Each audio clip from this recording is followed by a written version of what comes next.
குருவே சரணம். அனைவருக்கும் வணக்கம்.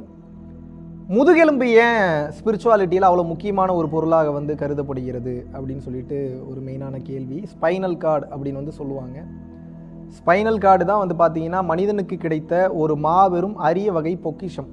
எப்போது ஒரு மனிதனுக்கு முதுகுத்தண்டு நேராக இருக்கின்றதோ அந்த முதுகுத்தண்டு நேராக இருக்கும் அந்த உயிர்களால் தான், கிரியேச்சர்ஸ்னால தான், உயிரினங்களால் தான் இறைநிலையை பார்க்க முடியும் என்பது நம்ம சித்தர் பெருமக்களினுடைய கூற்று. அதுதான் சத்தியமும் கூட. சித்தர் பெருமக்களும் அதைத்தான் சொல்கின்றார்கள், ஞானிகளும் அதைத்தான் சொல்கின்றார்கள். இதை நீங்கள் தெளிவாக எதை ஆழமாக ஆராய்ச்சி பண்ணணும் அப்படின்னா, ஏன் முதுகுத்தண்டு ஸ்ட்ரைட்டாக இருந்தால் அவ்வளோ பவர்? முதுகுத்தண்டுக்கு அப்படி என்ன ஒரு மாபெரும் சம்பந்தம் உண்டு? ஏன் மனிதன் அவ்வளோ அரிது மானிடராய் பிறத்தல் அரிதுன்னு ஏன் ஔவையார் சொல்கிறாங்க? அதனினும் அரிது கூன் குருடு செவிடு பேடு நீங்கி பிறத்தல் அரிதுன்னு ஏன் சொல்கிறாங்க அப்படின்றதுக்கு ஒரு மாபெரும் காரணம் உண்டு. இதை நீங்கள் தெளிவாக புரிந்து கொள்ள வேண்டும். அதாவது மனிதனுடைய சக்கரங்களை 7 சக்கரங்களாக பிரிக்கின்றார்கள். அதாவது முதுகுத்தண்டுக்கு கீழே இருக்கக்கூடிய பகுதி, ஆசன வாய்க்கும் முதுகுத்தண்டு முடியக்கூடிய அந்த டெயில் போன்ற பகுதிக்கும் நடுவில் இருக்கக்கூடிய அந்த பகுதி மூலாதாரம் அப்படின்னு சொல்கிறாங்க. சிவானந்த பரமஹம்சர் ஆக்சுவல் மூலாதாரத்தை இதை தான் சொல்கிறாரு. இது கீழ் மூலாதாரம், அது மேல் மூலாதாரம் சொல்கிறார். நம்ம ஆக்சுவலாக சக்கராஸ் படி பார்ப்போம் ரொம்ப டீப்பாக, அப்புறம் நான் உங்களுக்கு தெளிவாக விளக்கம் கொடுக்குறேன். மூலாதாரம், சுவாதிஷ்டானம், மணிப்பூரகம், அநாகதம், நடுவில் வந்துச்சு. அநாகதம்னா இந்த இதய பகுதியை சொல்கிறாங்க. இந்த அநாகதம் தான் கீழே உள்ள 3 சக்கரங்களையும் மேலே உள்ள 3 சக்கரங்களையும் பேலன்ஸ் பண்ணக்கூடிய அநாகதம். விசுத்தி, ஆக்ஞா, சகஸ்ரா. ஸோ இந்த சக்கரங்கள் ஒவ்வொரு சக்கரமும் ஒவ்வொரு வேலையை செய்கிற. சக்கரம்னா நீங்கள் ஏதோ உள்ளுக்குள்ள சக்கரம் இருக்குன்னு நினச்சிக்க போகிறீங்க, அப்படி கிடையாது. அது ஒவ்வொரு பகுதியில் இருக்கக்கூடிய ஒவ்வொரு உறுப்புகளுக்கு இடையில் இருக்கக்கூடிய அந்த தன்மையை தான் பார்த்தீங்கன்னா சக்கரங்கள் என்று சொல்கின்றார்கள். அதாவது சக்கரம் அப்படின்னா என்ன அப்படின்னா, மொத்த உடம்பையும் மெயினாக ஆட் பண்ணக்கூடிய மெயினான அந்த பாயிண்ட்ஸை பார்த்தீங்க அப்படின்னா, நம் சக்தி நிலையை அதிகமாக பெறும்போது சக்தி அதன் வழியாகத்தான் பயணம் செய்து சகஸ்ரா வரைக்கும் செல்லும். அதுக்கப்புறம் சகஸ்ராவை கடந்த நிலையிலும் செல்லும். அப்போ கீழ்முகமாக சக்தி போனதென்றால் உலக மாயை, மேல்முகமாக சக்தி என்பது எழும்பி விட்டதென்றால் அது ஞானம். இந்த உலக வாழ்க்கை கடந்த ஞானம், பேரொளி, பேரண்டத்தினுடைய காட்சிகள், அதை கடந்த நிலையில் அருட்பெரும் ஜோதி வரைக்கும் பயணம் பண்ணக்கூடிய அந்த ஒளிப்பாலம், ஒளியை நோக்கி ஒளியாகவே பயணப்படக்கூடிய வாய்ப்பு. இதுக்கு எது அவசியம் பார்த்தீங்கன்னா, முதுகு தண்டு அல்லது முதுகெலும்பு அல்லது ஸ்பைனல் கார்டு என்பது அவசியம். கீழ்முகமாக இருக்கக்கூடிய சக்தி மேல்முகமாக எழ வேண்டும் என்றால் அதற்கு மெயினாக பயன்படுறது பார்த்தீங்க அப்படின்னா முதுகுத்தண்டு தான் பயன்படும். காரணம் என்ன அப்படின்னா, முதுகுத்தண்டில் நீங்கள் ஒரு சில ஜாயின்ஸ்லாம் பார்த்துருப்பீங்க. C3, C4 அந்த மாதிரிலாம் சொல்லுவாங்க. அது ரொம்ப கிளியராக டாக்டர்ஸ் தான் அந்த டேர்மில் சொல்லுவாங்க. அதில் பார்த்தீங்கன்னா எக்ஸாக்டாக முதுகுத்தண்டுக்கு நடுவில் கண்ணுக்கே தெரியாத ஒரு சன்னமான ஒரு ரொம்ப ரொம்ப ரொம்ப ரொம்ப மைன்யூட்டான ஒரு நரம்பு செல்கின்றது. அந்த நரம்பு என்பதுதான் பார்த்தீங்க அப்படின்னா குண்டலினி ஆற்றல் பயணம் செய்யக்கூடிய அந்த பாதை. ஸோ அந்த பாதை பார்த்தீங்க அப்படின்னா முதுகுத்தண்டு வழியாகத்தான் இருக்கிறது. பரம்பொருள் யோகம் ரெகுலராக பண்ணுறவங்களுக்கு தெரியும். ஒரு குறிப்பிட்ட லெவலுக்கு மேலே பயிற்சி பண்ணும்போது பரம்பொருள் யோகமோ வாசி யோகமோ எதாக இருந்தாலும் அந்த முதுகுத்தண்டில் ஒரு ஆக்டிவிட்டி தெரியும்.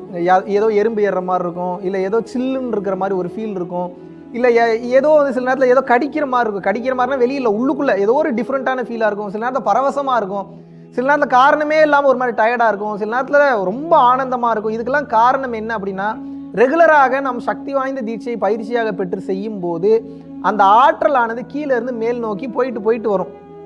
எல்லாருக்கும் உடனே ஏறிடும் அப்படின்னு சொல்ல முடியாது. அவரவர் செய்த கர்ம வினைகளை பொறுத்தது, அவரவர் செய்த கால சூழ்நிலையை பொறுத்தது. அப்போ என்னன்னா, ரெகுலராக ப்ராக்டிஸ் பண்ணுறவங்களுக்கு நான் சொல்கிறேன் எந்த மாதிரியான அனுபவம் வரும் அப்படின்னா, அந்த முதுகுத்தண்டின் வழியாக அந்த ஆற்றல் மேல் நோக்கி எழுவதை நம்மால் நிச்சயமாக உணர முடியும். சில நேரத்தில் அது கீழே இருந்து சர்ன்னு மேலே போகும்போது பயிற்சி அரைக்கண் விழிப்பு நிலையிலையோ இல்லை முழுக்கண் மூடியோ எப்படி நீங்கள் பயிற்சி செய்தாலும் அது மேலே ஏறி போனோன்னே மேலே ஒரு பேரொளியை நீங்கள் பார்ப்பீங்க. சில நேரத்தில் பெரும் காட்சியெலாம் கிடைக்கும். அது காரணம் என்ன அப்படின்னா, ரெகுலராக பயிற்சி பண்ணும்போது அந்த தன்மையை நம்ம உணர முடியும். சும்மா நம்ம பயிற்சி பண்ணு சொல்கிறோமே தவிர தீட்சை வாங்கின பல பேர் பயிற்சி பண்ணுறதில்ல. மிகவும் வருத்தம் அளிக்கக்கூடிய ஒரு செயலாகத்தான் இருக்குது. இதை நீங்கள் பண்ணீங்கன்னா தான் புரியும் இதில் இருக்கக்கூடிய ஆற்றல் என்ன, வலிமை என்ன என்பது. ஸோ அந்த முதுகுத்தண்டின் வழியாகத்தான் கீழே இருக்கக்கூடிய உலக மாயை மேல்முகமாக நோக்கி எழும்போது உலக மயக்கங்கள், உலக மாயை என்பது முழுதுமாக விலகி அது வந்து பார்த்தீங்கன்னா உங்களுக்கு பேரொலியாக காட்சி கொடுக்கும். அது வந்து அப்பப்போ பேரொலியாக வந்துட்டு போகும், சில நேரத்தில் ஸ்டெபிளைஸ்டாக நிற்கும், சில நேரத்தில் காணாமல் போயிடும். நம்ம ரெகுலராக பயிற்சி செய்யும் போது மூலாதாரத்தில் இருக்கக்கூடிய அந்த குண்டலினி தவ ஆற்றலை கொஞ்சம் கொஞ்சமாக உயர்த்தி நம்மால் அந்த புருவ மத்தியத்திற்குள்ள அந்த காட்சியை நம்மால் பார்க்க முடியும். 10ஆம் வாசலை திறப்பதற்கும் அதுதான் வழி.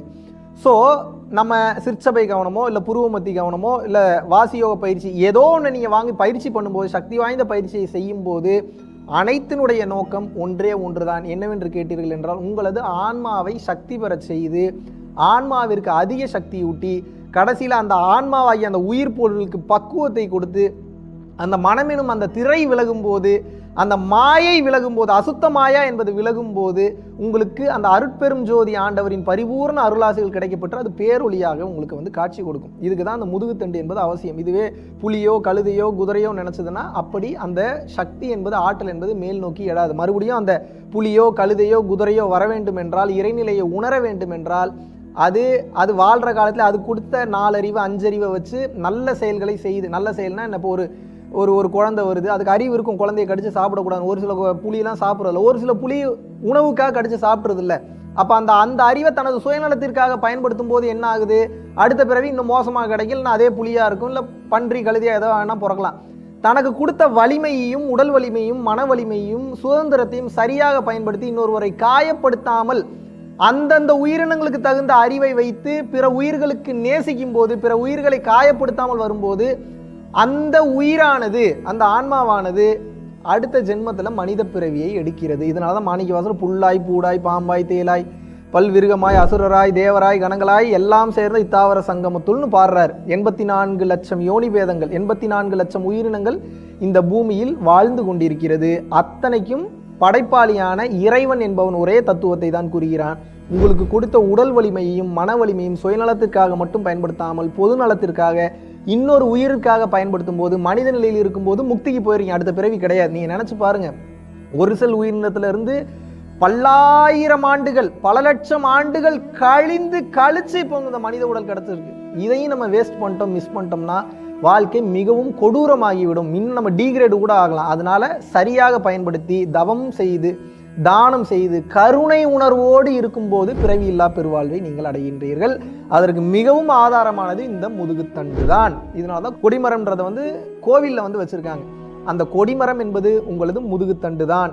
ஸோ அதை நிமிர்ந்து பார்க்க வேண்டும். கொடிமரத்தை எப்படி நீங்கள் இப்படி நிமிர்ந்து பார்க்குறீங்களோ அதுபோல தவம் செய்யும் போது உங்களது கொடிமரத்தை இப்படி நிமிர்ந்து பார்க்கணும். இப்படி எப்படிப்பா கொடிமரமான முதுகுத்தண்டை பார்க்கறது, இப்படி பார்க்கறல, உள்முகமாக திரும்பி பார்க்க வேண்டும். அது பயிற்சி பண்ண தாராளமாக உங்களுக்கு வந்துவிடும். ஸோ குண்டலினி ஆற்றல் மேல் நோக்கி பயணப்பட வேண்டும் என்றால் அதற்கு மாபெரும் வகையில் பயன்படக்கூடியது, மிகவும் அச்சாணியாக விளங்குவது அவசியமான ஒன்று என்னவென்று கேட்டீர்கள் என்றால் அதுதான் ஸ்பைனல் கார்டு, முதுகுத்தண்டு.